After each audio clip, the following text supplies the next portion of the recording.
It's good to see everybody. Lauren, glad you're here too. Sarah, glad you made it. I shouted everybody else out. Matt, glad you are also here. A lot of people from across the pond today. We're going to 63rd and Wallace. That is where the castle was. It is kind of weird that they built a post office where the castle was, I will say. This right here, and as we go more through the story, because I read Jeff Mudgett's book, and he talks about going into the post office and actually finding some letters down there, like behind a fake wall. And he says that the reason he was allowed down there is because no one working at the post office would ever go in the basement. Oh, the basement of this post office right here. They should do a Ghost Hunters episode on it. I'm sure they have. I don't know. Since it's a federal building, I don't know. Yeah, that's a good point. But it is kind of weird. This was a hotel, the castle, H.H. Holmes Castle. It is kind of weird that it is now a federal establishment and has been that way pretty much since the real castle burnt down. Oh, it burned down? Probably because somebody would have made it a tourist attraction otherwise, I would imagine. But there's but also like you had the Pinkertons in that last episode, which were kind of like the Secret Service. So I'm sure that H.H. Holmes was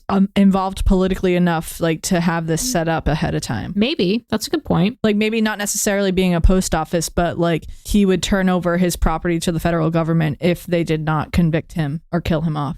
Yeah. I'm going to show you the castle layout real quick on live chat here, but I want to tell you, we're not going to get into the castle, its secret rooms, its dungeons, its the vat of acid, all that shit into a later episode. It's just too much. Like we're still in the shallow end here. But this is the layout of the castle, just so you know what we're looking at here. So what you have is this is all built from the ground up, and a little bit about 3 stories. The first story is nothing but businesses. Most of them ran by H.H. Holmes. Most of them not legit. As you'll see, this entire building, every inch, everything inside was built for free because H.H. Holmes is a swindler, and he would take out loans. He would get contractors to come in there, give them promissory notes to build something and then not pay. So the entire castle was actually built with no money.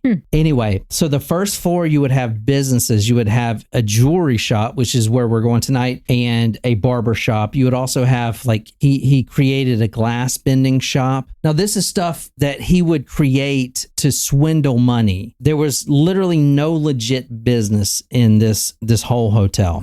The upstairs, being the second and third floor, were hotel rooms, and that's where you get into the trapdoors, the chutes that go down to the dungeon type of shit. That's where he killed everyone. But right now we're actually going to the first floor in the jewelry shop, and that's where I want to start the story, because we know that this was probably one of the victims we're talking about tonight of H.H. Holmes. A lot of it is speculation because H.H. Holmes, he even changed his story 100 times. So Angelin says, I don't know why, but I thought it was bigger. I did too. When they call something a castle, it better be a castle. Right. Like a moat and everything. Well, I'm just saying, like, they could have just called it his murder building. Well, he was even calling it the castle. It's like a triplex, you know? It sounds like he has a Napoleon syndrome. Like he had to have a castle. Like, no. You know, it's funny. If you were back in that day, you would have fell for him under his hypnotic suggestions. I'm not prone to hypnotism. I'm also not into mustaches. I like mustaches.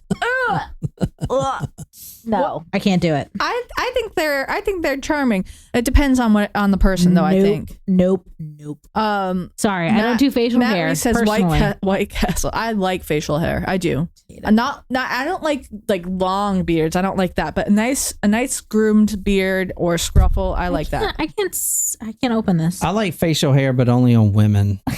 To women as yet unaware of his private obsessions, it was an appealing delicacy. He broke prevailing rules of casual intimacy. He stood too close, stared too hard, touched too much and too long, and women adored him for it. Now, if you would ask any of his classmates growing up, H.H. Holmes, Herman Mudgett, was not a ladies' man, could never get laid. No one would ever believe it. He had a lazy eye, and back in the day, the lazy eye, so if he would look at you, one eye would not follow the other. Right. And then you have to ask him, what are we supposed to look at? Awkward. That, back in the day especially, I don't know, maybe even now, was considered, if you had that, like kind of shifty, because you don't look at people in the eye. So when you're doing business with someone and someone's not looking you in the eye, you think they're kind of shifty, maybe kind of a grifter or something. So, but he had that disorder. So even having that, he had to learn how to still be able to hypnotize and pick up women like he did. And there was a lot of women that came through this castle. So we're going to Wallace and 63rd Street. It's there today. It's a post office. It's been burned down for quite a while, and then they put a post office there. The time we're going to is 1890. There was a big sign up that said E.S. Holton Drugs. Okay, this is before Holmes. This is before the castle. This is before everything. The castle's not there. Before the World's Fair, everything. E.S. Holton Drugs. Now, I'm going to tell you a couple different versions of this story right here, and you'll see by doing that how hard it is to keep everything straight. But this sign, E.S. Holton Drugs, he enters this pharmacy, H.H. Holmes, straight off the train, never been to Chicago. He's here now. He is a doctor. He is a very renowned and proficient doctor with a high aptitude in dissection. That's interesting. He was trained by one of the best surgeons and, who did dissections in the whole nation at the time. He walks in to this little pharmacy. It's a mom and pop business, and he sees an elderly woman sitting behind the counter. Now, all the papers that you would read from the 1800s to the 1900s say what I just said. He walks in and there's an elderly woman. However, we know now that that woman's not elderly. She was in her 20s. So that is one of the reasons why it's kind of hard to map the story out. Can you read from Eric Larson? Eric Larson wrote a book called The Devil in the White City. It's a really good book. It takes both Holmes, H.H. Holmes, and I forget the other guy's name, but the guy who basically created the Chicago's World Fair. Got it. And the Chicago's World Fair, if you don't know, is where it was the spot in the United States picked for everyone across the world to come in and see all the advancements of technology. Lights were a brand new thing. Cars were pretty new. Like they were to come in and see all this stuff. Investors would pour in here, kind of like, a South at Southwest type of it was conference today. A big festival. At the time, Inglewood, which is where this is, Inglewood, was extremely prominent. This is where all the millionaires would hang out, like in today's terms. But now, obviously, it's a rundown, crime-ridden type of city, I do have a question, though. Like, I'm sorry, I'm not trying to derail, but he was a renowned surgeon, but he had a lazy eye. So that's kind of a hardship to get over, right? He didn't have the best vision. Well, I mean, as we get through the story, like more and more, you'll see that. And it reminds me a lot of this story we did with this guy named Nico Klaus. He was this self-proclaimed vampire who would sleep in the cemetery when he was a kid. He even snuck into Jim Morrison's his grave. No, what do you call it? Mausoleum or whatever. So H.H. Holmes was the same. He was enamored with these corpses, like enamored. There's stories which we'll talk about where, like one in particular, where he got caught while in medical school. There was an awful smell coming from his dorm, and the house lady went up there, rummaged through his stuff, and under his bed there was a box, and inside the box was a dead fetus. Oh, kind of like Brian Cohey, but not. That he had brought home to do some extracurricular work. He was just enamored with these corpses. And he would be the guy that would be in, the first day of class. He kind of like the class clown. He would bring a real human foot, and he got in a lot of trouble doing this shit, obviously. But anyway. So anyway, Eric Larson is the guy that wrote that book. So can you read that first one? From Eric Larson, he sensed vulnerability, sensed the way another man might capture the trace of a woman's perfume. So at this point, he's going by H.H. Holmes. He walks into E.S. Holton Drugs, and he is immaculately dressed. I just got off the train. I move into Chicago. I'm a doctor. He went to Ann Arbor in Michigan, and so that's a very high prestigious, degree. I'm a doctor. He smiles at her. He makes her feel, confident and good inside. He's very enthusiastic about the future. The Chicago's World's Fair. It's, isn't this a great time to be alive? And he's talking to this receptionist who turns out to actually be Elizabeth E.S. Holton. A lot of people thought it was Mr. Holton, but it's actually her pharmacy. Mr. Holton was in fact upstairs dying from cancer at the moment. Now she is late 20s and her husband's upstairs suffering and dying from cancer, and it's getting worse. And he can sense that. He knows something's not right here. So he walks in and he talks to her. He makes her feel kind of like enthusiastic about the future. He woos her. He smiles at her. He says that he's so sorry that her husband's going through this and that she's going through this. And she begins to pour out her emotions. It's been so hard. We had all these plans, and the pharmacy, you would think everything would be okay, but caring for my husband upstairs and running this pharmacy full time, I can't. I'm at my breaking point. So at this point, Holmes, he kind of senses that he should, as a sociopath, he should probably, water his eyes a little bit, cry a little bit. He doesn't give a shit that the guy's upstairs. In fact, that's good for him. That's an opportunity. He says, with your permission, I can make this small pharmacy a thriving establishment, giving you the time and resources you need to focus on your husband, as he transitions.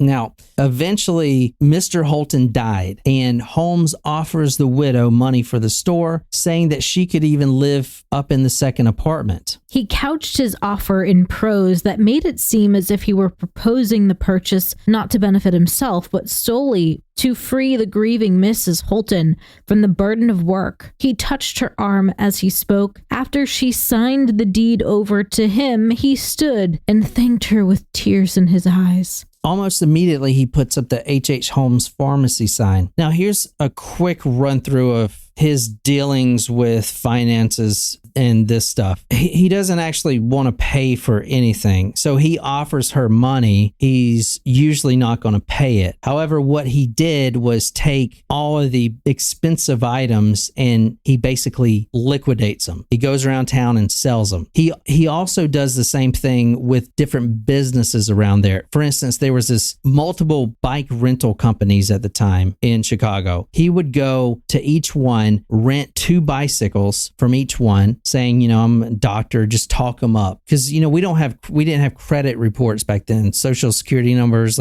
tied to your credit. That wasn't a thing. So it was largely based on if you think the guy is good to pay it. And as a doctor, a young, handsome doctor, of course, it would be good to pay it. Mm-hmm. He would get the bikes, the 2 bicycles, and immediately sell them and then not even try to pay the guy back. Wow. Most of the time, he would use an alias when he was signing over things like that. So when they came to collect their money or to sue him, I don't know who that is, Yeah. Or he would sign someone's name who he knew, but someone that was living in Kentucky or South Carolina or somewhere else, so now they have to go find them. And usually it just was not worth it. See, today we have credit score.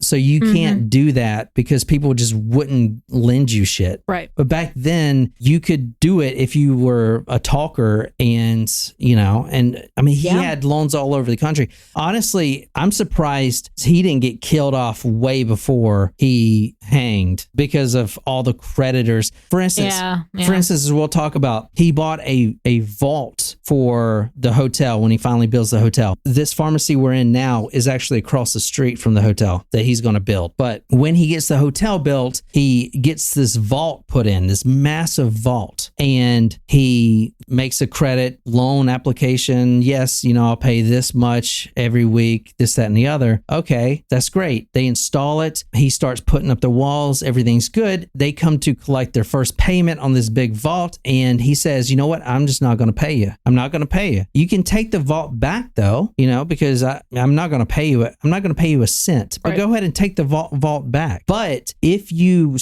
even scratch one of these walls, I'll sue you. So you can see how he made a lot of enemies. They knew they couldn't take the vault back because they would have to tear out the wall, and he would sue them. And he did that with effing everything. Everything in that hotel, he did it. He would order fixtures and stuff like this, and and he would get them on credit. Nothing's bought. As soon as they would be dropped off the buggy in front of the castle, he would already have someone coming up and buy them for a cheaper price, and then not even pay the manufacturer back. This happened with he literally got the entire castle built for free. Wow. Anyway, very shady. Anyway. Yeah. So going back to the story, this guy, he is talking his game, and this young woman has now agreed, okay, yes, I'll sign over the pharmacy to you. The deal is simple. Sign it over. He agrees to pay $5,000 or whatever it was. He's never going to pay it, obviously, but now he has the pharmacy. He says you can live upstairs, which she does for a little bit, and then he starts selling off all the, expensive things in the pharmacy. When he doesn't pay, it's just oh, well, I'm not going to pay you. You're not going to be able to do anything about it because no one's going to take him to court. You know what I'm saying? But soon he did start making that pharmacy thrive, and many, many single women came hanging about that store.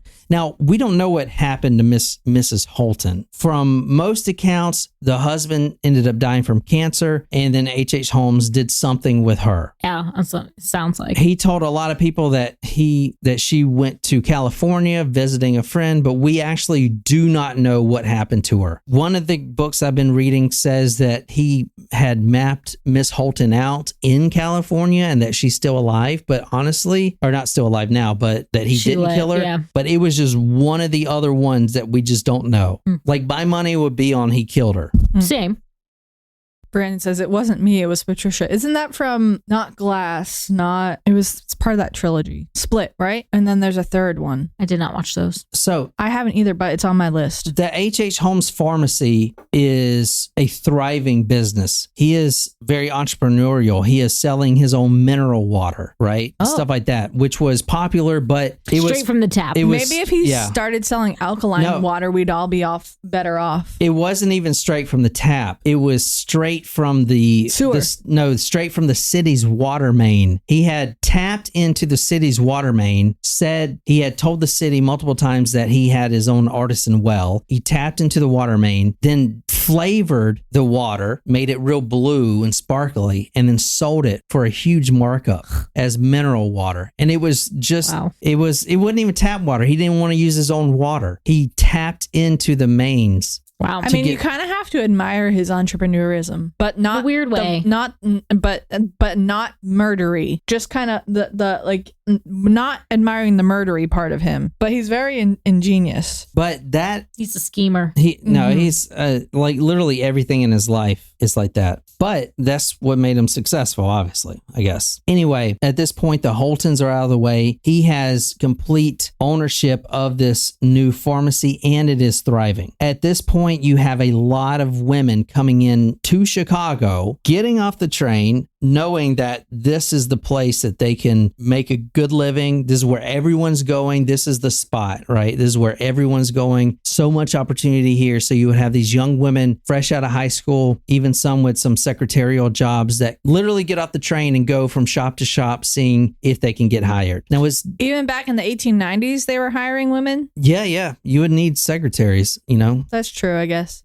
That's what it was back then. Secretaries, nurses. Well, like women weren't going to college then. No. Think about this. All right. So maybe not big businesses, but if you walk into a pharmacy, you're some old man and there's a pretty young, attractive 20-year-old there behind the counter with a beautiful smile, like you're going to be more inclined to buy stuff, you know? Yeah, I guess. I mean, a shop girl. Yeah. Exactly. So that's what he wanted. And a lot of these victims will be shop girls. Now, Ned and Julia Connor is who we're focusing on tonight. They were a young couple just coming in from Chicago. Ned was actually a jeweler. He came in to inquire about a job that H.H. Holmes was looking for. He wanted to start his own jewelry shop in the hotel. You know, the bottom's all businesses. Mm-hmm. So he started a jewelry shop and needed a jeweler to come and manage that. That's where Ned comes in. He brings his wife, Julia, which we don't have a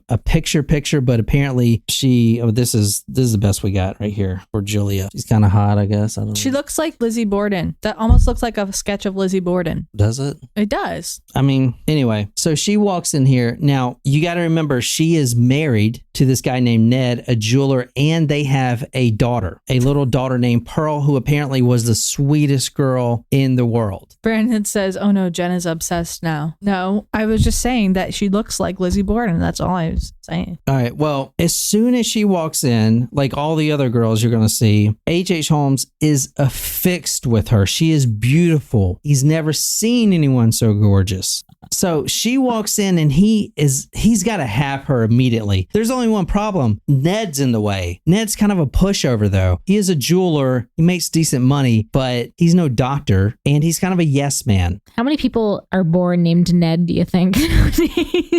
Nedward? Ned Flanders. What is the full name for Ned? I don't know. Or is that the name? I don't know. Just because know. you have Ed, which is a short form of Edward, or Ted, which is a short form of Edward, or Theodore, Ned. I don't know. Maybe. I don't know. Or is Ned a short form of Edward? Or I mean, like what is the origin of that name? Shram says Nedward. Yeah, is it? I don't know. No, it's not. No, Nedward. that's what I just said. It's not Nedward. That's not right. Anyway, they have a young daughter, Pearl. Ned actually walks into the barber shop, sees H.H. Holmes getting his hair cut, and Holmes didn't even acknowledge this guy until he mentioned that he would work for $2 a day, which was pretty good. H.H. Holmes will pay him $2 a day plus room and board, and yeah, that's fine. Then he goes and sees that he's with his wife, Julia, and now he's enamored. He has got to have her. From the Chicago Daily Inter-Ocean, July 26, 1885, Holmes was then living on the second floor, Ned later recalled. As you went upstairs and you went up those winding stairs that run in the bay window, Mrs. Loomis was then his housekeeper. Holmes's wife was away, I do not know where. And then there was a young man that was a drug clerk who was working for Holmes, and he was at the table. There was just the three of us at dinner. All right, so right there we see that H.H. Holmes was also married at this time. He was married. His wife, Myrta, was living in the castle. So she was also seeing Holmes hitting on these random secretaries that he would hire. Mm-hmm.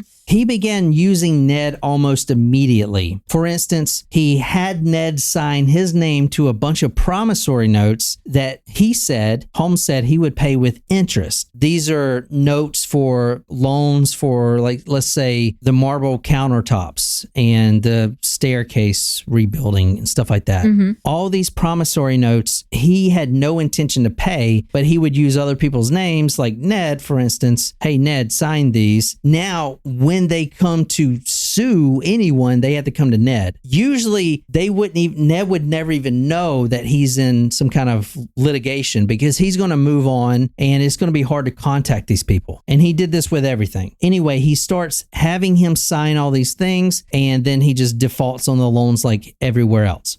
Julia Connor, even though she was married with child, started to become swept under Holmes's hypnotic spell. She was working in his pharmacy. She was the secretary. She was getting paid, minimum. But hey, her and her husband and daughter get to live in the hotel for free, and she gets to, have a real job of selling, trinkets or tinctures and stuff like that. But according to Ned, Julia got jealous every time a a woman walked in looking at jewelry, she would get jealous of her husband, Ned, even though Ned, quote, even I didn't notice her hardly. The jealousy got so bad that Julia more than once threatened to take poison and kill herself. At this point, Holmes starts to see this kind of discontent going on, and he starts swooping in. He starts making Ned run these errands, and he starts giving Julia extra work. Eventually, he starts taking her around the castle. Eventually, he makes his move and starts sleeping with her. Now they're in a full-on affair. Can you read the trouble? So if it's not sex, it's like not a full-on affair. How would you rate that? I'd rate it pretty fucking awesome. What do you mean?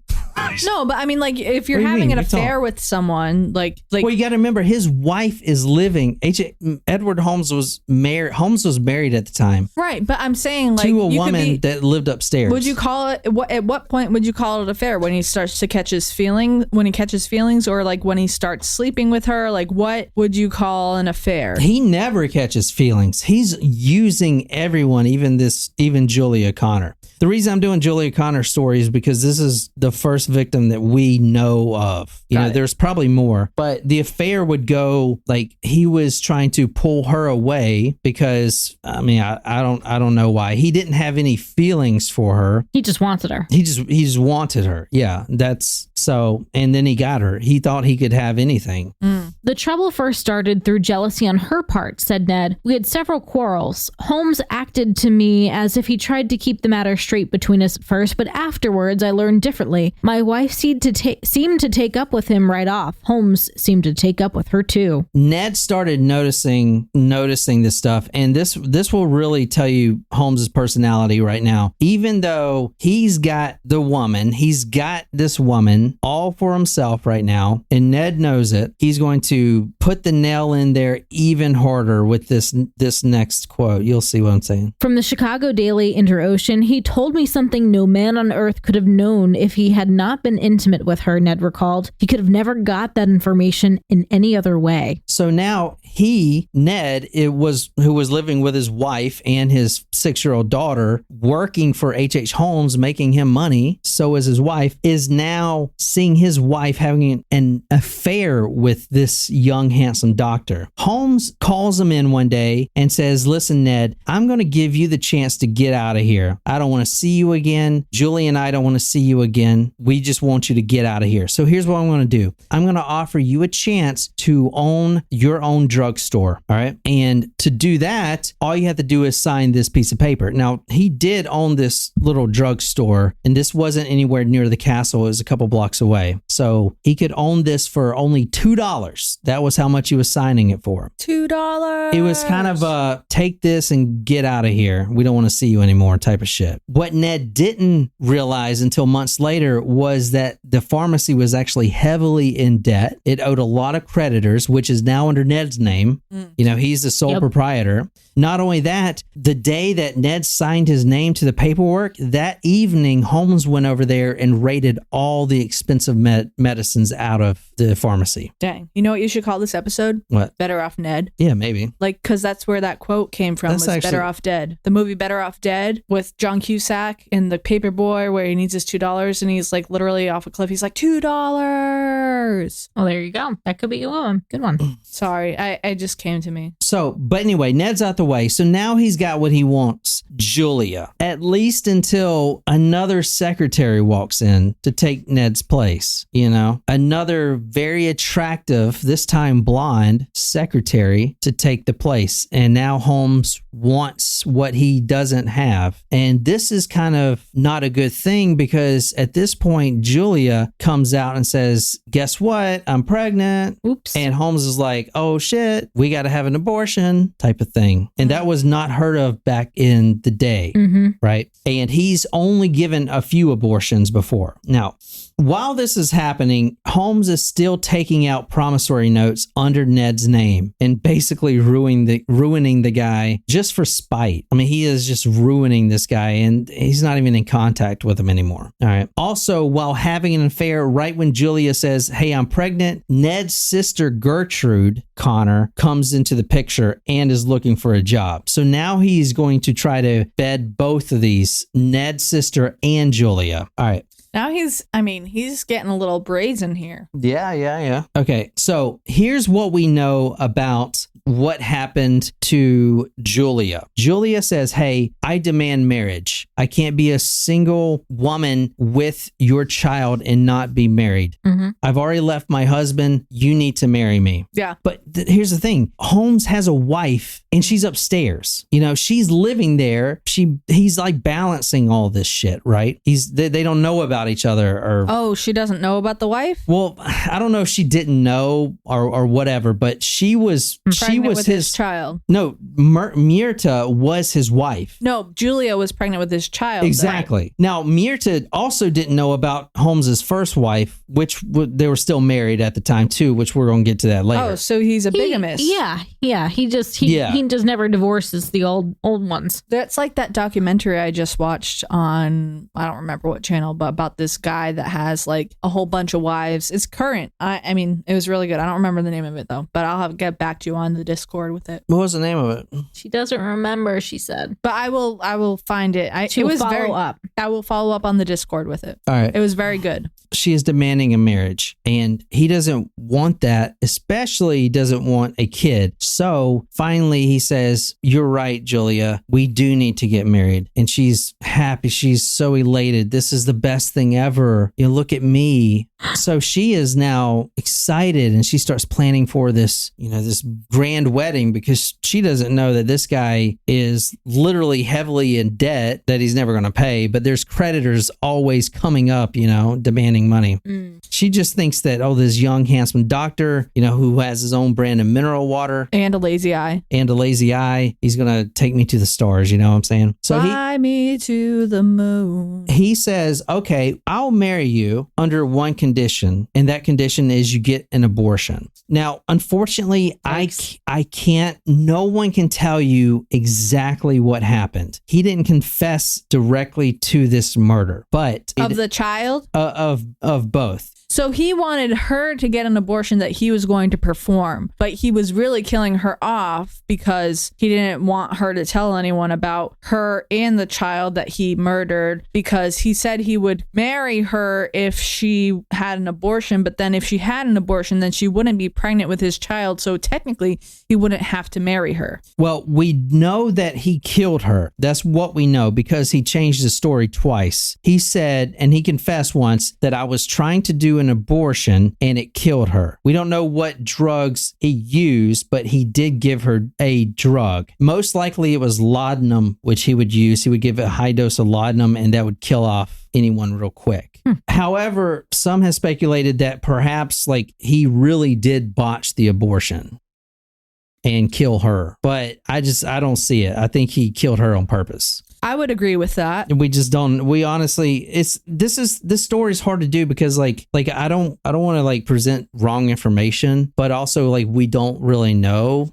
It's an old so case. we can speculate that this is blah blah blah blah blah. The facts are that this woman died while she was receiving an abortion from him. However, we can speculate that he intentionally murdered her. I can speculate in the operation. I can speculate this from his confession from another murder, including a child. This is what I really think happened. He goes and gives her this anesthesia, which is a high dose of laudanum. She dies, which is what he wanted. Pearl, remember she has a daughter, Pearl, who was 6, sees her mom dead, and Holmes, knowing that he was already got to kill Pearl anyway, does it, and he does it by choking the life out of her, which he goes into great detail with another child doing the same thing.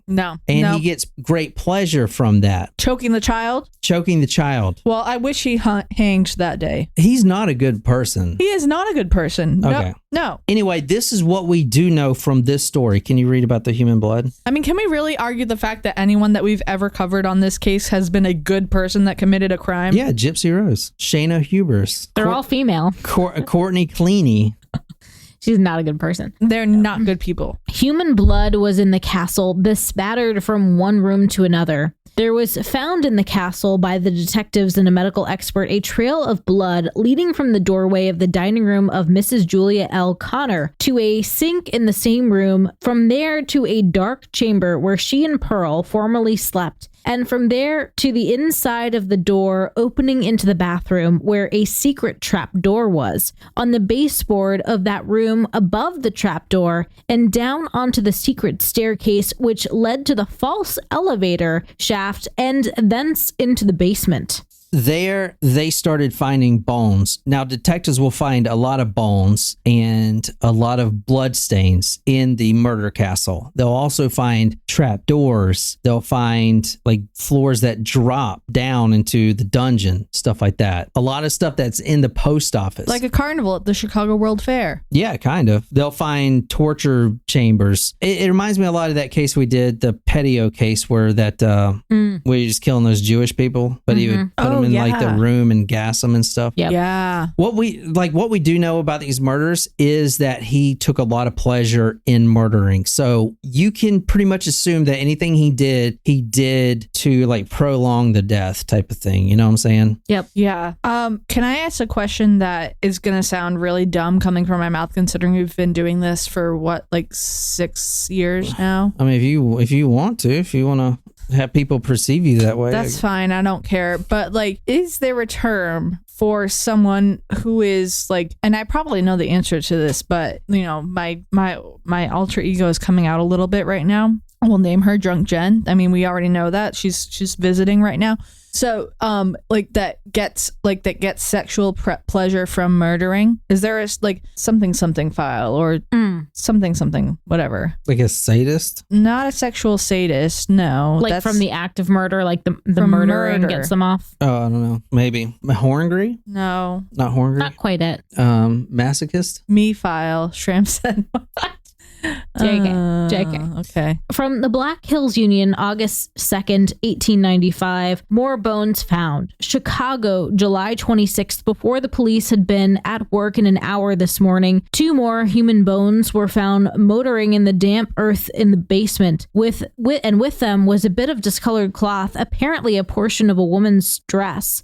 One of the bones found, a shoulder blade, was apparently that of an adult, while the other, a socket bone, was smaller, apparently that of a child. The police, by discovery, were confirmed in their belief that the skeletons being uncovered are those of missing Mrs. Connor and her daughter, Pearl. So, like, I mean, no one really knows how like that shit went down, to be honest. It was probably just like I said, though. She demanded a marriage, and well, he's already married, and no, we just got a brand new secretary, and she's hot, and I want her, so you're done. Now, he did a lot to cover his ass. This is one of the things that's really smart on his part. As you'll see when he's in prison, he denies all of this, and he always says, well, she went to Kansas, and he will say stuff like this, and he will actually hire lawyers to go find her, knowing that it's a fool's errand, but it makes him look like sort of he's innocent. Right. Yeah. As soon as we find her in Kansas, my name will be cleared. I have my top lawyers working on it, you know? So he always kind of diverts people.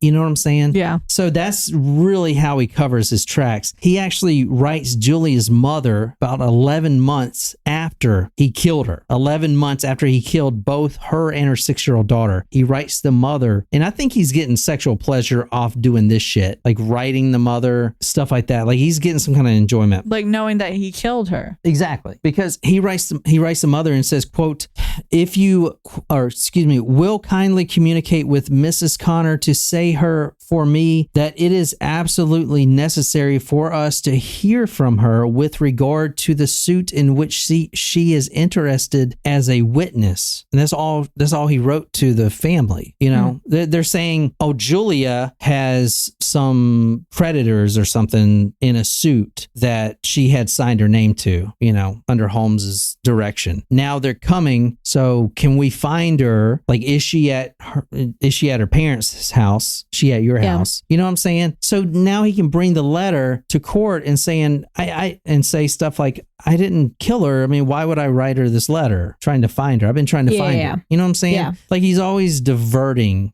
This is from one couple that stayed in the rooms. You can can rent a room for the Chicago World's Fair. This is one room this is one couple that stayed in one of the rooms. Quote, "We went to live in the Holmes house on the 1st of Monday, May 1892," Mrs. W.P. Doyle later told the press, "and took the flat which had been occupied by Mrs. Connor. When Holmes took us in to look at it, it presented a remarkable appearance. In the dining room, the table was standing untouched after a meal, fried eggs, bread, butter, honey, and other things. The strangest sight was in the dining room. On the floor and chairs was the clothing of Mrs. Connor and her child. A doll was laying on the floor, and Holmes quickly shoved it under the bed with his foot. The bed had been used since the last time it was made up. On the dresser were neatly arranged a lot of toiletry articles, combs, brushes, powder boxes, and other things. The minute I saw them, I felt that there was something wrong somewhere. Holmes had told us that Mrs. Connor had left suddenly on the receipt of a telegram saying that her sister was dying in Davenport. It occurred to me instantly that no woman would leave for a trip, however suddenly, without taking at least some of the toiletries which were on the dresser, for they were indispensable to her. We found the bureau drawers filled with Mrs. Connor's clothing of every kind, and it was all neatly and smoothly put away. The order in which everything of hers was, except the clothing she had taken off before retiring, made me disbelieve from the first of the story of Holmes that she had suddenly gone away to Davenport." So, and every secretary that will come in, a new secretary will come because he's got to fill that role. Thank you so much for applying. You know, the last secretary I had, she ran off. She met this guy. They're getting married. You know, like Making he himself is, look bad. he is like, or feel bad. He is like living this, man. Mm-hmm. And that's what's hard about the story, because I think he like gets confused in all his lies. Can't keep it straight. Exactly. But so I wanted to do that story just on the Connors, because there's a lot of episodes here. Oh yeah, for sure. So I know that wasn't as, murdery as But it was. maybe you wanted, but you know what? Like it is so fascinating. I feel like, this is kind of the beginning of his We crime started at spree. the end and now we're at the beginning. Right. You know? But it's like you can see his evolution Yeah. of a monster. yeah. So I'll tell you this one story I was going to talk about in the next episode, but when he was a child, what got him into seeing medicines and stuff like this is, he was bullied because he has the lazy eye. Right. Two of his peers, bullies, I guess, who were bullying him, shoved him into the science lab one afternoon after school and shoved him inside of the closet that had no light, no illumination. And they also shoved a real life skeleton, a human skeleton, in there with him, which to any child at 10 years old would be freaked out by that. Yeah. Like that would literally screw you up for the rest of your life. They found it quite odd that at first he was screaming, because it was dark. But when he saw the skeleton, they found it quite odd that he wasn't screaming at all. He was just really interested in the makeup of the skeleton and the anatomy of it. Yeah. And he literally preferred to be there. That's why he was so good at dissecting, because he just loved the human body, Interesting. So, Wow. I will say that now they have a corrective procedure for lazy eyes. I did not know that. They do. Mm-hmm. really, I didn't know that. So I guess back in the day, it kind of made you look shifty, so no one would do business with you. Well, yeah. I mean, think about like the Frankenstein movie, Mel Brooks' Frankenstein with like Igor. Yeah. Like, it is hard. I just watched something recently. I don't remember what it was that I was watching, where there was one of the main characters had a lazy eye, and the other main character was like, I didn't want to ask, but like, what eye do I look at? And eventually the character was like, the right eye. Like it's just, it is kind of something that's like, I don't know. I know that story wasn't as gruesome as y'all probably like, but we had to get it out the way. That was like the first of like we know affirmative victims, I guess. Mm-hmm. I didn't want to get into the murder castle stuff yet.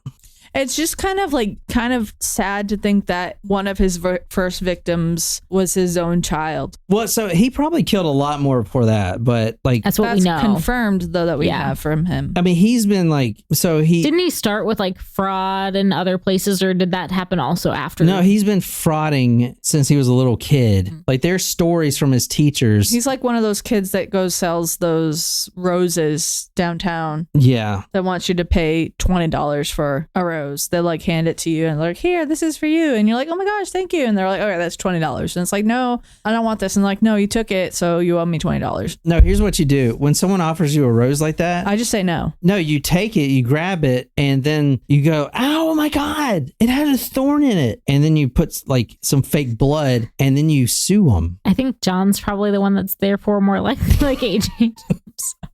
for coming up with that. So, well, I can't wait to get to more H.H. Yeah. You know? Yeah. I will say, Shram, you might like this. So H.H. Holmes, when he was in medical school, he had a name given to him because he never showered and he was always around dead bodies. Stinky boy. No, his name, what his friends would call him, was Schmegma. Ew. Remember Schmegma? Yeah, we remember. Yeah. The guy that had the... We got it.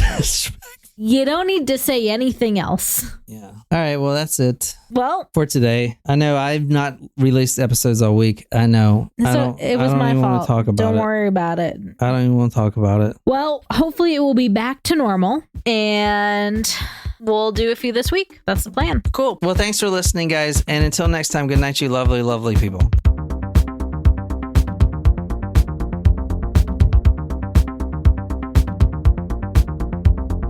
Kind of run this shit.